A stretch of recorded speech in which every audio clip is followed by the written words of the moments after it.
সন্ধ্যের দিকে জাহাজ সুয়েজ বন্দরে পৌঁছলো। সূর্যাস্তের সঙ্গে সঙ্গে ঘন নীল আকাশ কেমন যেন সূর্যের লাল আর নীল মিলে বেগুনি রং ধারণ করছে। ভূমধ্য সাগর থেকে 100 মাইল পেরিয়ে আসছে মন্দ মধুর ঠান্ডা হাওয়া। সূর্য অস্ত গেল মিশর মরুভূমির পিছনে। সোনালি বালিতে সূর্যরশ্মি প্রতিফলিত হয়ে সেটা আকাশের বুকে হানা দেয় এবং ক্ষণে ক্ষণে সেখানকার রং বদলাতে থাকে। তার একটা রং ঠিক চেনা কোন জিনিসের রং সেটা বুঝতে না বুঝতে সে রং বদলে গিয়ে অন্য জিনিসের রং ধরে ফেলে। আমরা বন্দর ছেড়ে মরুভূমিতে ঢুকে গিয়েছি। পিছনে তাকিয়ে দেখি শহরের বিজলি বাতি ক্রমেই নিষ্প্রভ হয়ে আসছে। মরুভূমির উপর চন্দ্রালো। সে এক অদ্ভুত দৃশ্য। সে দৃশ্য বাংলাদেশের সবুজ শ্যামলিমার মাঝখানে দেখা যায় না। সমস্ত ব্যাপারটা কেমন যেন ভুতুড়ে বলে মনে হয়। চলে যাচ্ছে দূর দিগন্তে, অথচ হঠাৎ যেন ঝাপসা আবছায়া পর্দায় ধাক্কা খেয়ে থেমে যায়। মাঝে মাঝে আবার হঠাৎ মোটরের দুমাথা উঁচুতে ওঠে। জল জল দুটি ছোট সবুজ আলো। ওগুলো কি ভূতের চোখ নাকি? শুনেছি ভূতের চোখই সবুজ রঙের হয়।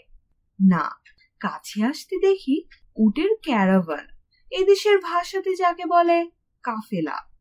উটের চোখের ওপর মোটরের হেডলাইট পড়াতে চোখ দুটো সবুজ হয়ে আমাদের চোখে ধরা দিয়েছে। ভয় পেয়ে গিয়েছিলুম। আর কেনই পাবো না বলো? মরুভূমি সম্বন্ধে কত গল্প, কত সত্য, কত মিথ্যে পড়েছি ছেলেবেলায়। তৃষ্ণায় সেখানে বেদুইন মারা যায়। মৃত্যু থেকে নিষ্কৃতি পাওয়ার জন্য বেদুইন তার পুত্রের চেয়ে প্রিয়তর উটের গলা কাটে। উটের জমানো জল খায় প্রাণ বাঁচাবার জন্য। যদি মোটর ভেঙে যায়, যদি কাল সন্ধে অবধি এই রাস্তা দিয়ে আর কোনো মোটর না আসে, স্পষ্ট দেখতে পেলুম এ গাড়ি রওনা হওয়ার পূর্বে 500 গ্যালন জল সঙ্গে তুলে নেয়নি, তখন কি হবে উপায়? মরুভূমির ভিতর দিয়ে যাচ্ছি। জাহাজে চড়ার সময় কি কল্পনা করতে পেরেছিলুম জাহাজে চড়ার সঙ্গে সঙ্গে ফোকটে মরুভূমির ভিতর দিয়ে চলে যাব? কতক্ষণ ঘুমিয়েছিলুম মনে নেই। যখন মোটরের হঠাৎ একটুখানি জোর ঝাঁকুনিতে ঘুম ভাঙল, তখন দেখি চোখের সামনে সারি সারি আলো। কায়রো পৌঁছে গিয়েছি। শহরতলিতে ঢুকলাম। খোলা জানালা দিয়ে সারি সারি আলো দেখা যাচ্ছে। এই শহরতলিতেই কত না রেস্তোরাঁ, কত না ক্যাফে খোলা। খদ্দেরে খদ্দেরে কিস কিস করছে। রাত তখন 11টা। আমি বিস্তর বড় বড় শহর দেখেছি। কায়রোর মতো নিশাচর শহর কোথাও চোখে পড়েনি। কায়রোর রান্নার খুশবাইয়ে রাস্তা ম ম করছে। মাঝে মাঝে নাকে এসে এমন ধাক্কা লাগায় যে মনে হয় নেমে পড়ে এখানেই চারটি খেয়ে যায়। অবশ্য রেস্তোরাঁগুলো আমাদের পাড়ার দোকানের মতো নোংরা। সবাই নিকটতম রেস্তোরাঁয় হুড়মুড় করে ঢুকলুম, কারণ সবাই তখন ক্ষুধায় কাতর। তড়িঘড়ি 3খানি ছোট ছোট টেবিল একজোড় করে চেয়ার সাজিয়ে আমাদের বসবার ব্যবস্থা করা হলো। রান্নাঘর থেকে স্বয়ং বাবুর্চি ছুটে এসে তোয়ালে কাঁধে বারবার ঝুঁকে ঝুঁকে সেলাম জানালো। মিশরীয় রান্না ভারতীয় রান্নার মামাতো বোন, অবশ্য ভারতীয় মোগলাই রান্নার। বার কষে হরেক রকম খাবারের নমুনা। তাতে দেখলুম রয়েছে মুরগি মুসল্লম, শিক কাবাব, শামি কাবাব আর গোটা 5-6 অজানা জিনিস। আমার প্রাণ অবশ্য তখন কাঁদছিল 4টি আতপ চাল, উচ্ছে ভাজা, সোনামুগের ডাল, পটল ভাজা আর মাছের ঝোলের জন্য। অত শত বলি কেন, শুধু ঝোল ভাতের জন্য। কিন্তু ওসব জিনিস তো আর বাংলাদেশের বাইরে পাওয়া যায় না, কাজেই শোক করে কি লাভ। আহারাদি সমাপ্ত করে আমরা ফের গাড়িতে উঠলুম। ততক্ষণে আমরা কায়রো শহরের ঠিক মাঝখানে ঢুকে গিয়েছি। গন্ডায় গন্ডায় রেস্তোরাঁ, হোটেল, সিনেমা, ডান্স হল, ক্যাবারে। খদ্দেরে তামাম শহরটা আবজাব করছে। কত জাত বেজাতের লোক! ওই দেখো, অতি খানদানি নিগ্রো, ভেড়া লোমের মতো কোকড়া কালো চুল, লাল লাল পুরু দুখানা ঠোঁট, বোচা নাক, ঝিনুকের মতো দাঁত, আর কালো চামড়ার কি অসীম সৌন্দর্য! আমি জানি এরা তেল মাখে না, কিন্তু আহা, ওদের সর্বাঙ্গ দিয়ে যেন তেল ঝরছে। ওই দেখো, সুদানবাসী, সবাই প্রায় 6 ফুট লম্বা, আর লম্বা আলখাল্লা পড়েছে বলে মনে হয়। দৈর্ঘ্য 6 ফুটের চেয়েও বেশি। এদের রং ব্রোঞ্জের মতো। এদের ঠোঁট নিগ্রোদের মতো পুরু নয়, টকটকে লালও নয়। কায়রোতে বৃষ্টি হয় দৈবাত, তাও 2-1 ইঞ্চির বেশি নয়। তাই লোকজন সব বসেছে হোটেল কাফের বারান্দায় কিংবা চাতালে। শুনলাম এখানকার বায়োস্কোপও বেশিরভাগ হয় খোলামেলাতে। মোটর গাড়ি বড্ড তাড়াতাড়ি চলে বলে ভালো করে সবকিছু দেখতে পেলুম না, কিন্তু এইবার চোখের সামনে ভেসে উঠল অতি রমণীয় এক দৃশ্য। নাইল, নীল নদ, চাঁদের আলোতে দেখছি নীলের উপর দিয়ে চলেছে মাঝারি ধরনের খোলা মহাজনী নৌকা। হাওয়াতে কাত হয়ে তেকোনা পাল পেটুক ছেলের মতো পেট ফুলিয়ে দিয়ে।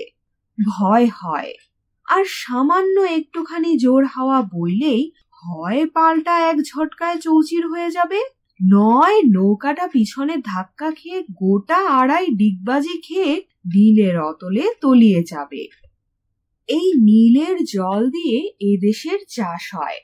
এই নীল তার বুকে ধরে সে চাষের ফসল মিশরের সর্বত্র পৌঁছে দেয়। Pyramid, pyramid, pyramid! চোখের সামনে দাঁড়িয়ে 3টে পিরামিড। এই 3টে পিরামিড পৃথিবীর সবচেয়ে পুরনো কীর্তিস্তম্ভ। যুগ যুগ ধরে মানুষ এদের সামনে দাঁড়িয়ে বিস্তর জল্পনা কল্পনা করেছে। দেয়ালে খোদাই এদের লিপি উদ্ধার করে এদের সম্বন্ধে পাকা খবর সংগ্রহ করার চেষ্টা করেছে। মিশরের ভিতরে বাইরে আরো পিরামিড আছে, কিন্তু গিজে অঞ্চলের যে 3টি পিরামিডের সামনে আমরা দাঁড়িয়ে, সেগুলোই ভুবন বিখ্যাত, পৃথিবীর সপ্তাশ্চর্যের অন্যতম। প্রায় 500 ফুট উঁচু বলে। না দেখে চট করে পিরামিডের উচ্চতা সম্বন্ধে ধারণা করা যায় না, এমনকি চোখের সামনে দেখেও ধারণা করা যায় না এরা ঠিক কতখানি উঁচু। চ্যাপ্টা আকারের একটা বিরাট জিনিস আস্তে আস্তে ক্ষীণ হয়ে 500 ফুট উঁচু না হয়ে যদি চোঙ্গার মতো একই সাইজ রেখে উঁচু হতো, তবে স্পষ্ট বোঝা যেত 500 ফুটের উচ্চতা কতখানি উঁচু। বোঝা যায় দূরে চলে গেলে। গিজে এবং কায়রো ছেড়ে বহু দূরে চলে যাওয়ার পর হঠাৎ চোখে পড়ে 3টি পিরামিড, সবকিছু ছাড়িয়ে মাথা উঁচু করে দাঁড়িয়ে। তাই বোঝা যায় এ বস্তু তৈরি করতে কেন 23 লক্ষ টুকরো পাথরের প্রয়োজন হয়েছিল। টুকরো বলতে একটু কমিয়ে বলা হলো, কারণ এর 4-5 টুকরো একত্রে করলে একখানা ছোটখাটো ইঞ্জিনের সাইজ এবং ওজন হয়। কিংবা বলতে পারো 6 ফুট উঁচু এবং 3 ফুট চওড়া করে এ পাথর দিয়ে একটা দেয়াল বানালে সে দেয়াল লম্বায় 650 মাইল হবে। সবচেয়ে বড় পিরামিডটা বানাতে নাকি 1 লক্ষ লোকের 20 বছর লেগেছিল। ফারাওরা মানে সম্রাটরা বিশ্বাস করতেন তাদের শরীর যদি মৃত্যুর পর পচে যায় কিংবা কোনো প্রকারের আঘাতে ক্ষত হয়, তবে তারা পরলোকে অনন্ত জীবন পাবেন না। তাই মৃত্যুর পর দেহকে মমি বানিয়ে সেটাকে এমন একটা শক্ত পিরামিডের ভিতর রাখা হতো যে তার ভিতর ঢুকে কেউ যেন মমিকে ছুঁতে পর্যন্ত না পারে। নিদ্রিতের চোখে যেরকম পড়ে, আমার চোখে ঠিক তেমনি এসে পড়ল পশ্চিমাকাশ থেকে চন্দ্রাস্তের রক্তচ্ছটা আর পূর্বাকাশ থেকে নব অরুণোদয়ের পূর্বাভাস। রাস্তা ক্রমেই সরু হয়ে আসছে। রাস্তায় দুদিকে দোকানপাট এখনো বন্ধ। দু একটা কফির দোকান খুলি করছে। ফুটপাতে লোহার চেয়ারের উপর পদ্মাসনে বসে 2-4টি সুদানি দারোয়ান তসবি চপছে। খবরের কাগজগুলোর দোকানের সামনে অল্প একটু ভিড়। তরল অন্ধকার সরল আলোর জন্য ক্রমেই জায়গা করে দিচ্ছে। আধো ঘুমে আধো জাগরণে জড়ানো হয়ে সবকিছুই যেন কিছু কিছু দেখা গেল। সবচেয়ে সুন্দর দেখাচ্ছিল মসজিদের মিনারগুলোকে। এদের বহু মিনার দাঁড়িয়ে আছে আল্লাহর নামাজের ঘর মসজিদের উপর। মসজিদে যে নিপুণ মোলায়েম কারুকার্য আছে, সেরকম করবার মতো হাত আজকের দিনে কারো নেই। প্রকৃতির গড়া নীল আর মানুষের গড়া পিরামিডের পরেই মিশরের মসজিদ ভুবন বিখ্যাত এবং সৌন্দর্যে অতুলনীয়। পৃথিবীর বহু সমজদার শুধু এই মসজিদগুলোকে প্রাণ ভরে দেখবার জন্য 7 সমুদ্র 13 নদী পেরিয়ে কায়রোতে আসেন। সংক্ষেপিত ও পরিমার্জিত। শুনছিলেন সৈয়দ মুস্তফা আলী রচিত ভ্রমণ কাহিনী নীলনদ আর পিরামিডের দেশ। পাঠে ছিলাম আমি তাফান্নুম তানজিম শিফা।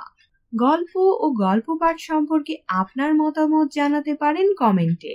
আর যদি কোনো প্রিয় গল্প, কবিতা, উপন্যাস বা নাটক আমার কণ্ঠে শুনতে চান, জানিয়ে রাখুন, আমি অপেক্ষায় থাকব। ভ্রমণ কাহিনীটি যদি ভালো লেগে থাকে তবে বন্ধুদের সঙ্গে শেয়ার করুন, কারণ আপনাদের ভিউ, লাইক আর সাবস্ক্রাইবই আমাদের পরবর্তী গল্প যাত্রার অনুপ্রেরণা। আমার কণ্ঠে ভয়েস ওভার করাতে চাইলে ডেসক্রিপশনে দেওয়া মাধ্যমগুলো ব্যবহার করতে পারেন। আজকের এই ভ্রমণ এখানেই শেষ হোক। সবাই সুস্থ থাকুন, ভালো থাকুন আর শুনতে থাকুন গল্পযোগ।